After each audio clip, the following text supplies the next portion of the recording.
ကျွန်တော်ပဲချက်ပေါက်ပါတယ်ကိုစီအောင်ညာခေါ်လာပါတယ်နင်းလေးဆိုပြီးတော့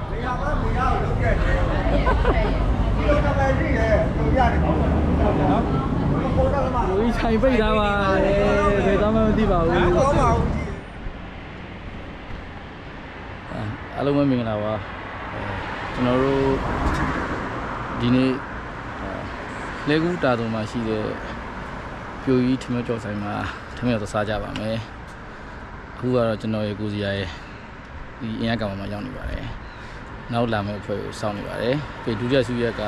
University သွားကြမှာဖြစ်ပါတယ်ကျွန်တော်တို့လည်းခဲ့ပြကြပါဦးဗျာမကိုစီရပါမင်္ဂလာပါ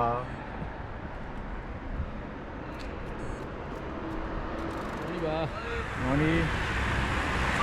ဆောအားလုံးရှင်းတယ်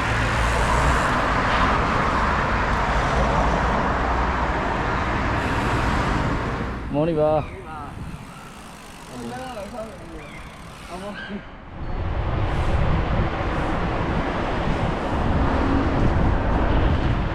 ကျွန်တော်တို့အခုတမောင်ထိပ်ကနေစထွက်လာပါပြီမနေ့4 နာရီနဲ့40ခွန်မှာကျွန်တော်ဒုတိယဆုရဖြစ်တဲ့ University ကိုတောက်ပါမယ်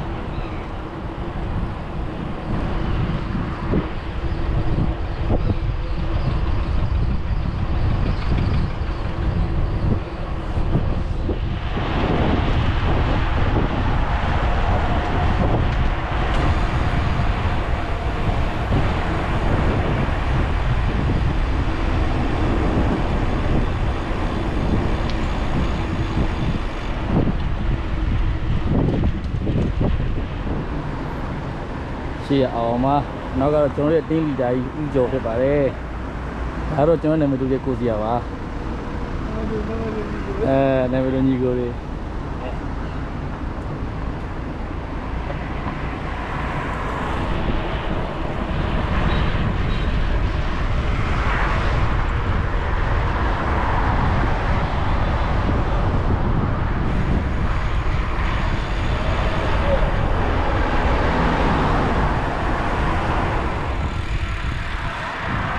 University ကိုရောက်ပါပြီကျွန်တော်လည်း line မလို့ဆိုတာချိန်မနဲ့4 နာရီ 58ရှိပါပြီကိုချင်းပါခိုင်ပါဒါတော့ကောင်စီဖြစ်ပါတယ်အားလုံးရကျွန်တော်ပါရရင်မှာဆုံးလို့ရတယ်သူတို့ကပါရမရဘူးကျွန်တော်လည်းအဲ့လိုဆိုဘာဘာငါပါမတယ်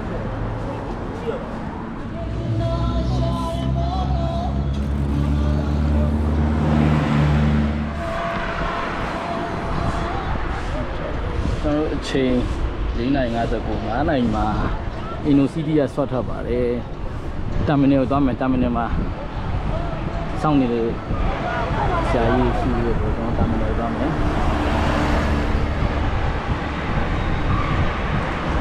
ဒီနေ့ကတော့စုစုပေါင်းဘိုက်က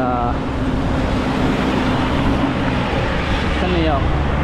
တော့လဲကူမှာသွားပြီးတော့ငင်းကစားကြမှာဖြစ်ပါတယ်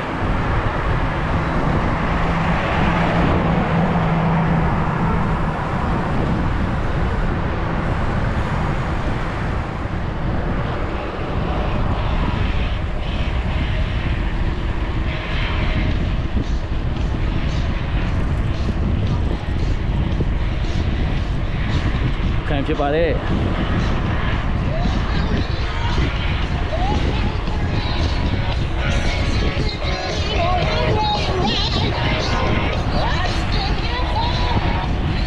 ဒီမဲ့သူနေပါလေဒီဖူးချက်ကလည်းစော်နေပါတယ်ခင်ဗျာ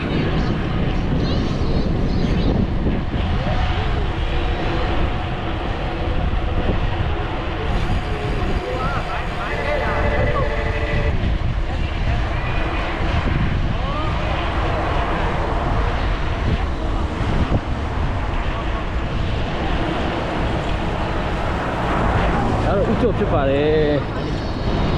စက်လို့လေးပါတယ်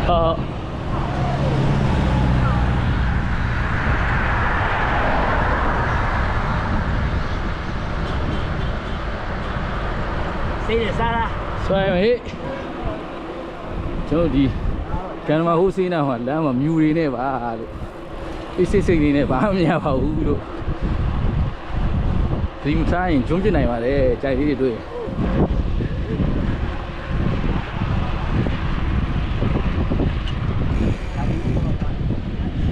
အဲဒီကအသိကောင်းနေပါတယ်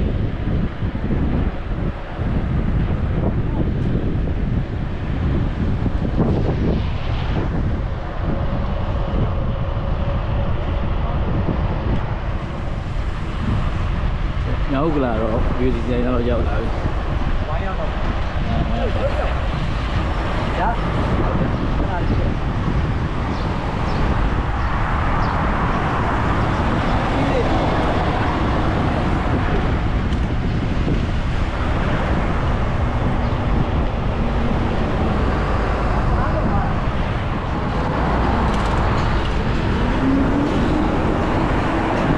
မြောက်ကလာတော့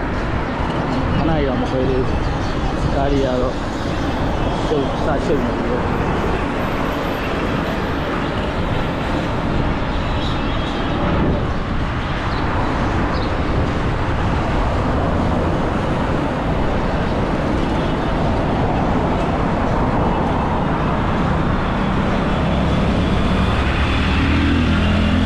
။ဆိုင်ကလေးမောင်းနေတဲ့တအားအားရရနေပြီ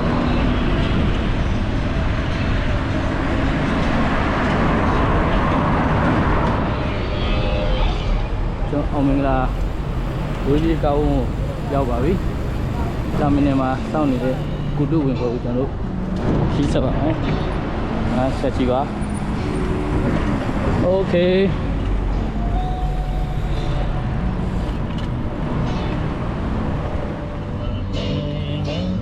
ကျွန်တော်9 နာရီ 24 မှာတာမင်နယ်အမ်ကိုရောက်ပါတယ်။ချိန်နဲ့လူတွေအများကြီးတို့ခဏဆောင်ပါတယ်။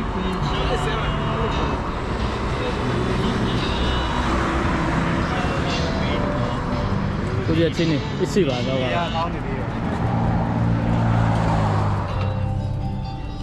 ကျွန်တော်နဲ့9 နာရီခွဲမှာတာမင်နယ် M ကနေစထွက်ပါတယ်ဒီမှာ2စီးထက် join ပါတယ်ကျွန်တော်တို့ ਨੇ ကျောင်းသွားလားဘုံဘောဒါက14ရောက်သွားကြပါပါ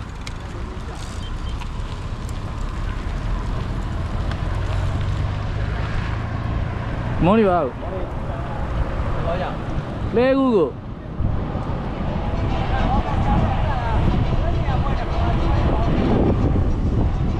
ကျုံမတုံးလမ်းမပေါ်ရောက်မတုံးလမ်းဓာတ်မောင်လမ်းကြီးလေးသိရှိတယ်တော့သိထားပြီးညတိုင်းကွက်ဒီထား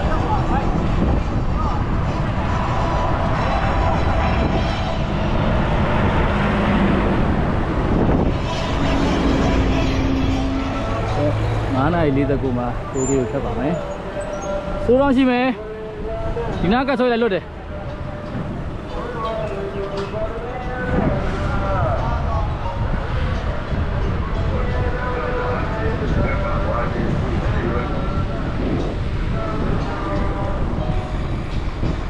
ဒီမတုံးနာထပ်ပြီးနားမှာလေဆိုင်လေးရှည်ဦးတိုင်လေးကိုရတယ်အများကြီးရှိ။အောက်မှာရကားရှိမယ်။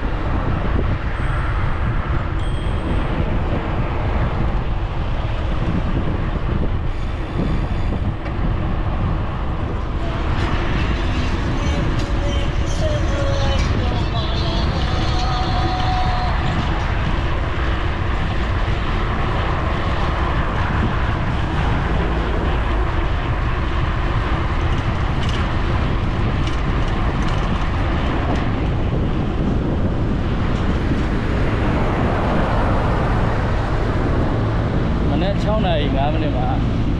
ပြန်ကုန်မကူလမ်းမကြီးပေါ်ရောက်ပါပြီ။ဒါဒီဦးကတော့တော်လေးအေးတယ်16 17လောက်ပဲရှိတယ်။လူတွေလည်းတော်တော်ကြာတယ်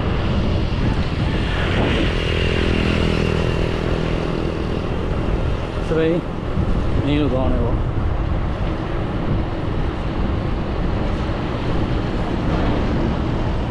ဝယ်ကြိုက်တော့မလို့မနေ့6 နာရီ 9 မိနစ်မှာလေကူဆိုင်တဲ့ဆိုင်ဒီပါဒီလေးနင်းနေကောင်းပြီပါဦးကျော်ပါ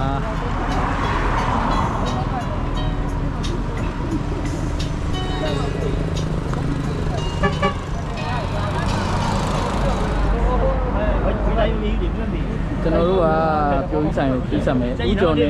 အောင်ကကိစ္စရှိလို့ပြန်ရမယ်တဲ့ဒါနောက်ဝင်မယ်အောင်ကလို့ရှိလို့ပြန်မယ်တဲ့ကျွန်တော်တို့ကိဆက်ပါမယ်6နာရီ73မှာကိုကြီးဆိုင်ကိုကိဆက်ပါမယ်ရောင်ဒီတို့ပြောတာပဲနဲ့6နာရီဆက်မှာလူနေနေကြတယ်လောက်လိုက်ကြည့်ရတယ်ဆိုရင်ဒီမှာကျမိုးပုံเนี่ยကျွန်တော်အခု12ယောက်ပဲကြာတယ်2ယောက်ကပြန်သွားပြီလောကိစ္စရှိလို့ဆိုကျွန်တော်တို့ကတော့ဂျိုးကြီးသမီးတိုင်းကြီးဆက်မယ်ပြီးလို့ရှိရင်တော့အောင်းနဲ့လက်စာပြလိုက်စားပါအောင်ကြာကိုပေါ့ရှောက်သွားမယ်မိုက်တယ်လိုက်ခဲ့ပါဦးဟုတ်တယ်ပြောမှလဲကိုတရားပြတ်တွဲခေါ်နေပါတယ်ကိုကိုက်သတိထားရှိမှာ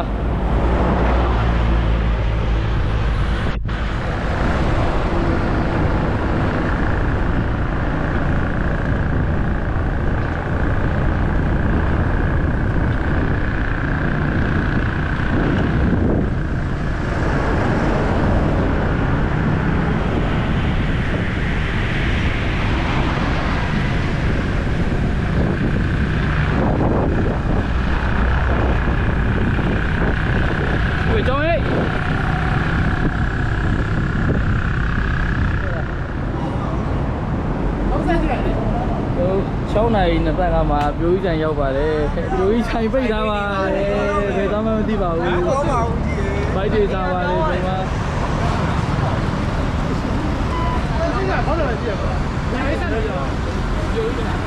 ကျွန်တော်ဘိုက်တွေထားနေပါပြီကျွန်တော်တို့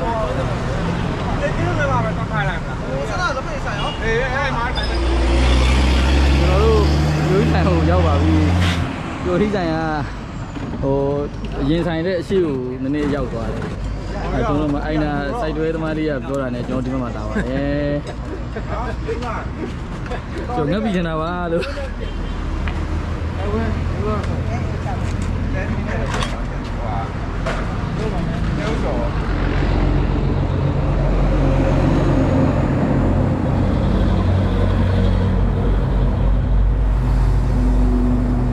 ဟုတ်ရောဆက်ကြီးကတော့ဆောင်းတော်ကြီးကိုဆိုင်နေမယ်ထမင်းကုန်သွားမယ်နော်ဟုတ်လားထမင်းက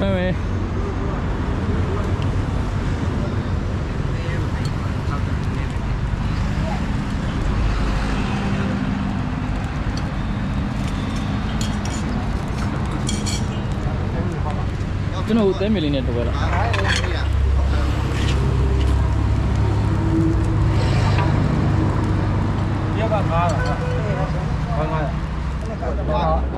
အပိနေကြတယ်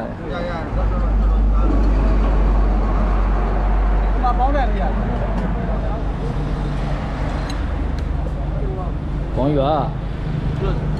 ကျွန်တော်တို့ဒီတိုင်းမှာဝါးကြီးဆွဲလိုက်အောင်မယ်စားကြပါဦးများမိုက်တယ်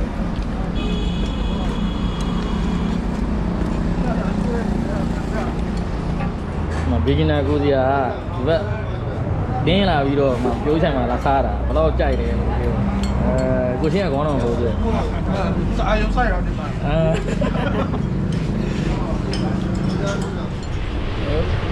6နာရီ50မှာ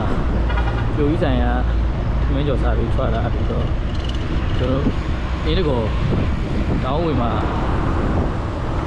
လက်ဖိတ်တော့ကြောက်မဒီနေ့ကကျွန်တော် plan ကဝင်းကောစင်စကန်းကိုသွားကြဖို့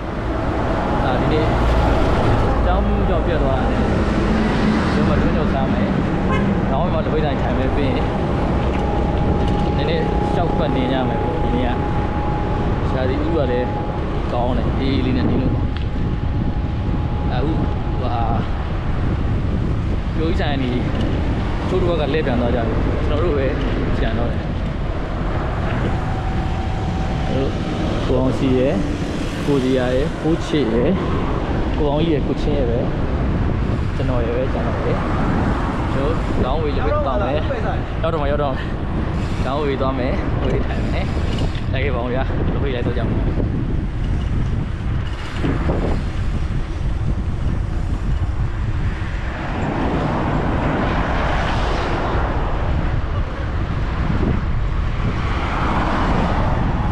စီပါကိုစီကနောက်ကလိုက်တယ်ကိုချစ်ပါစိတ်ရပဲစိတ်ရပဲ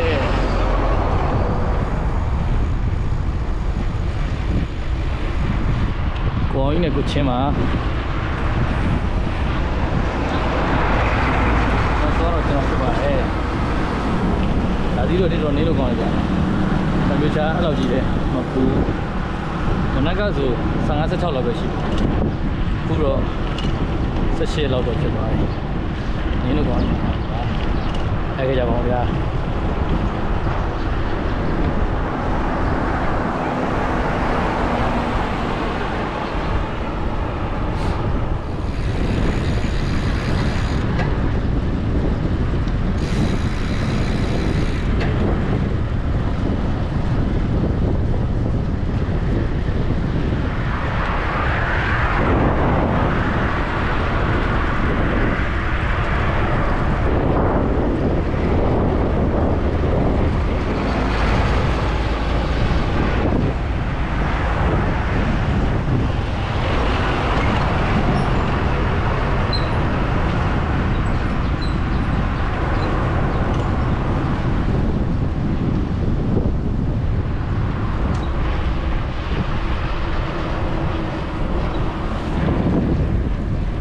ခုမှစပြီးမျိုးဝင်ထွက်စီးတာပါကိုစီအားတဲ့အမှစောနေပါတယ်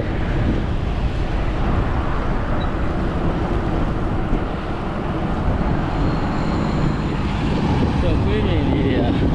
ညူလေးတွေဆိုင်ပြီးလာ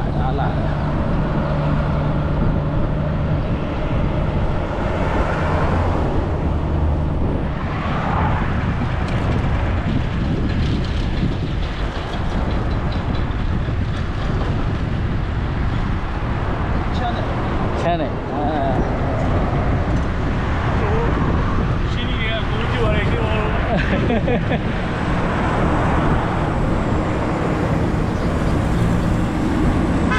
ောင်းပါမယ်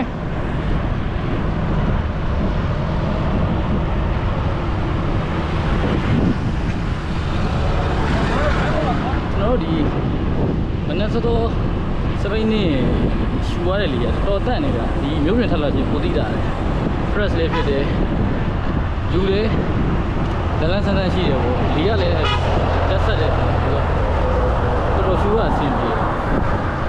အဲဒီဟိုဟာတွေကလည်းအဲ့လိုမျိုးကလည်းစပိန်နေမှာပဲရမယ် feeling ပေါ့နော်ကျွန်တော်ရင်တော့ဆိုင်ကစီးတယ်စပီးစီးတယ်ခီးတွေသွားတယ်ဒါပေမဲ့အဲ့လိုမျိုးတော့ဒီတော့ဘေးပတ်ဝန်းကျင်တိတ်ယူမှုဆိုင်မှုတော့စပိန်စီးမှဒီလိုမျိုးတွေကတီးရအဲကြောင့်အားရဆိုစပိန်စီးကြပါစပိန်စီးကြီးမှရမယ်အကျိုးအနေနဲ့အများကြီးရှိတယ်နေကြည့်ကြည့်အားနေစပိန်စီးပြီးတော့ထက်ကစပိန်စီးနိုင်မှုပဲလို့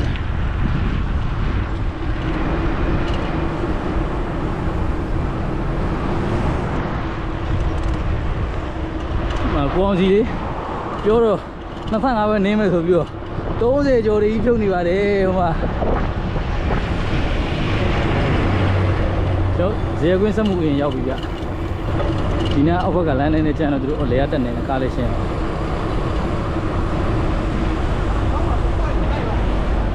မဆောဘရာဒါတွေဖြုတ်နေတယ်ဟိုမှာဟောဒီပါ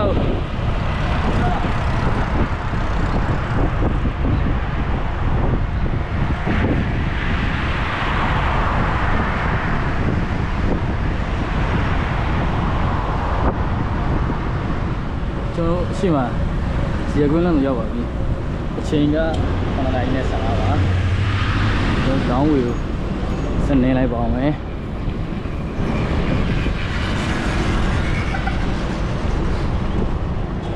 ကျွန်မနဲ့9နာရီ23မှာအင်းဒီကိုရောက်ပါတယ်ဒီမှာကိုဒီကသူစေဗီလေးဆွဲမယ်ဆိုပြီးတော့ခဏရတာပါဟောလာနည်းနည်းကြောက်ကြိုက်ပါချောလိုက်မယ်ကျွန်မနဲ့9နာရီ38မှာဒေါင်းကိုရောက်ပါတယ်ဘဖေးတော်လိုက်ပါဦးမယ်ကိုစရာကိုညာခေါ်လာပါတယ်နင်းလေးဆိုပြီးတော့နေရာပါနေရာကိုလုပ်ခဲ့ဒီလိုကပဲရှိတယ်တို့ရတယ်ပေါ့နော်ပေါ်တာမှာ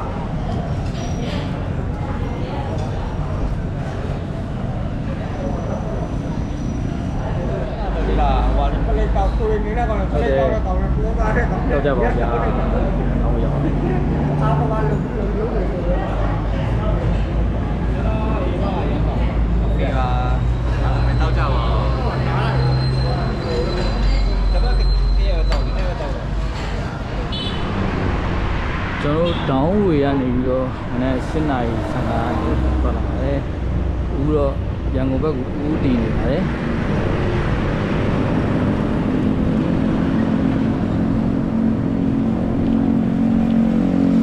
ဟုတ်တယ်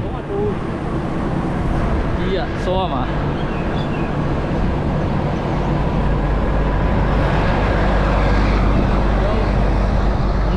7နာရီခွဲနေကမပူဘူးဗျလေရလေအေးတယ်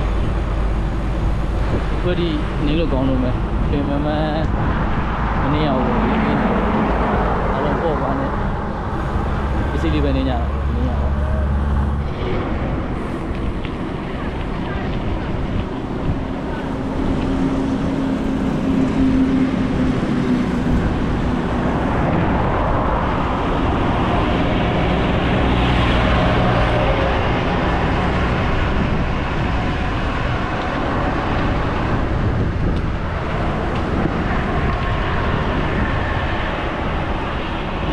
အောင်မရကားရှိမယ်ကျွန်တော်ရှိမှဒီကွင်းလမ်းဆုံးရောက်ပါပြီအချိန်ကတော့7နာရီ35ပါဘယ်ဘက်ချိုးလို့ရှိရင်အမှတ်နဲ့လမ်းကျွန်တော်တို့ကအမှတ်3တောင်းမှဆိုရှေ့တဲ့စနေပါမယ်လေးခုဖြစ်ပါမယ်လိုက်ခဲ့ကြပါဦးကျွန်တော်တို့လည်းလိုက်ခဲ့ကြပါဦး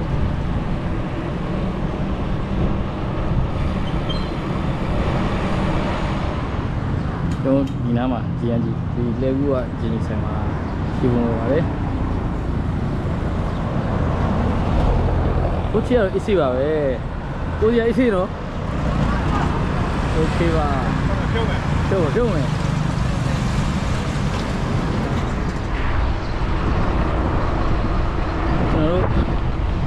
စီယုံမိုင်ရောက်ပါပြီအချိန်ကတော့9:23ပါကျွန်တော်တို့မ3လမ်းကနေပြီးတော့ပြန်ဝင်ပါမယ်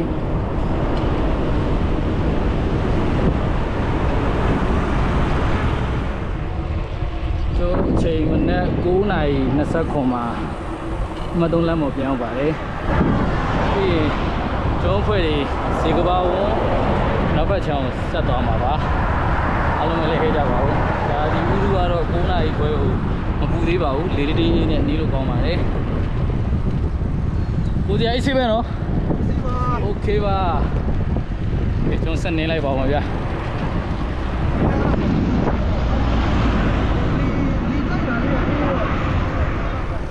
ဒီမှာဖိုးချစ်လီနေပါတယ်တော့နောက်ပါလိုက်ပါတယ်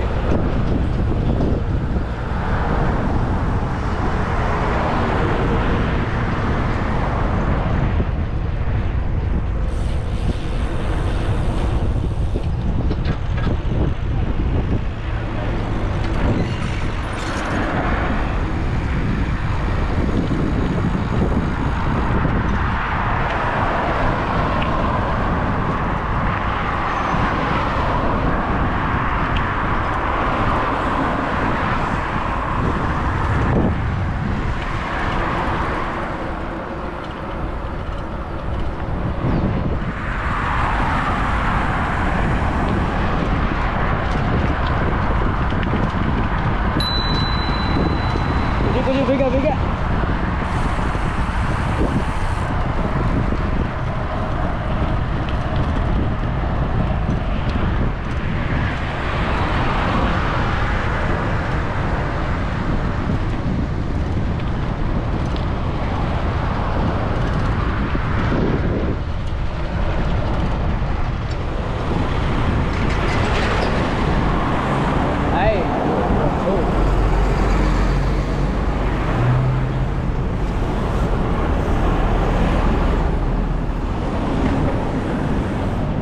Rồi 10 နာရီ6မိနစ်မှာတာမင်နယ် M ကိုပြန်ရောက်ပါတယ်ကျိုးသွားမယ့်နေရာဒီတာမင်နယ် M ရောက်တဲ့ခါကျရင်မီးပွိုင်းကနေပြီးတော့ဘယ်ဘက်ချိုးပြီးသွားမယ်လို့ပြောရတာကျွန်တော်လည်းမရောက်ဘူးအဲ့တော့ဘယ်သွားမယ်လဲလိုက်ခဲ့ကြပါဦး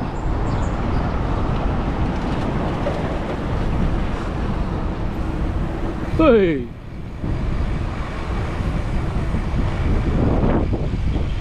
ကားကြတဲ့မှာအဲ့လိုမထားခဲ့ရဘူးလေ ခွင့်ရယူလိုက်တာ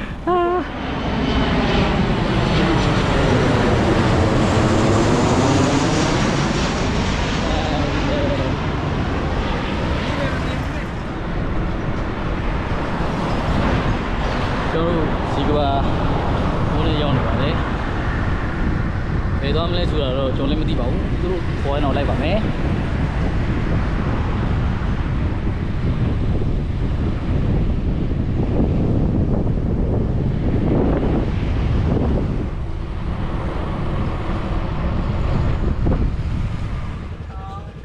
တော့မင်းပါဒီနားရောက်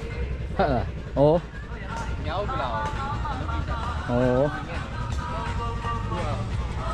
ဆက်ချက်ဆက်ရက်မလားရ ကျွန်တော်တို့ဒီစီကဝင်းအထွန်းတာတက်ကြီးဆိုတဲ့ထေးတိုင်းမှာဘော်ဒီလာဆွဲကြတယ်ဟိုမှာဂျိုးကြော်တို့ငုံကြော်တို့ရတယ်ဆိုလို့ဟိုမှာလာထိုင်ကြပါတယ်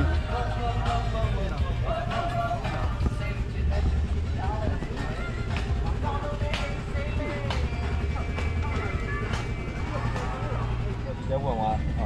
အခုနေဟိုညာဟောက်ဆိုင်ဝင်ဟိုပြက်ပလားပေါင်းကိုတိုင်းမတော်တဲလေးကောင်လေတိရကိုတက်တာမရှိဘူးဒီကနေ့ရောမှာရွေးကြတိုးပွဲရောဒီတော့ဟုတ်တော့မဲပဲနော်တော့ပါတော့ရေဘူးလေးပဲဟုတ်တွေ့လေးပဲရပါအောက်မှာရှိမယ်တို့တာပါ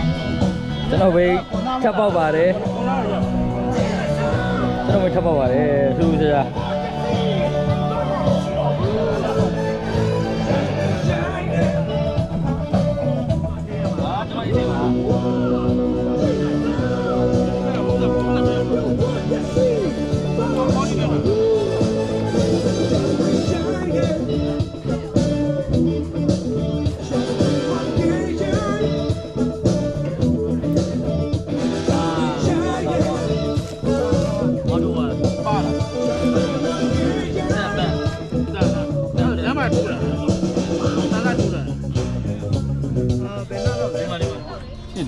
ကိုချင်းကူညီလို့ကိုချင်းကူညီကွိုင်းတက်ပြီးကျွန်တော်ဘာမှပါမလို့ထူးခြားထားပေါ့တယ်ဘင်းက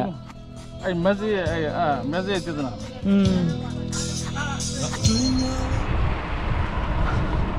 ကျွန်တော်တို့နီးလေတနာရီနဲ့10မိနစ်မှာတက်ကြီးကနေပြန်ထွက်လာပါတယ်ဒီထူးခြားကျွန်တော်ဘင်းကပေါက်ပါတယ်တန်ထိုးသွားတာခါကြလဲဘာမှမပေါ့ကျွတ်လဲပုံမပါဦးနွားစီမှာပါတာနဲ့ဖာပြီးတော့ပြန်ပါပြီ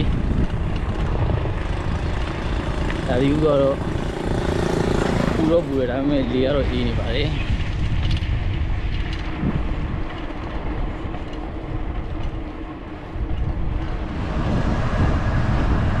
ဆိုတနာရီ46မှာဝေဂျန်လမ်းပေါ်ပြန်ရောက်လာပါတယ်ဒီရောက်တော့ပြန်ပါပြီ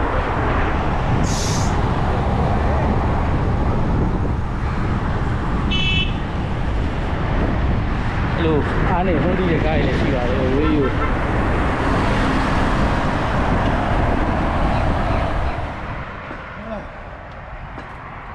ဝိစားတဲ့ရုပ်ပေါက်လာကျွန်တော်တို့ရဲ့ဒီနေ့ရောက်တဲ့ရာကီလိုတရာကျော်ခီးနေရတော့122ကီလိုမီတာတော့ဒီမှာနေပြီးဆုံးပါပြီအဆုံးထိလိုက်ကြည့်ပေးတဲ့ဒီနေ့ဒီများအားလုံးကျေးဇူးများကြီးတင်ပါတယ်နောက်တဲ့ဗီဒီယိုတွေမှာပြန်တွေ့ကြမယ်ကျေးဇူးတင်ပါတယ်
။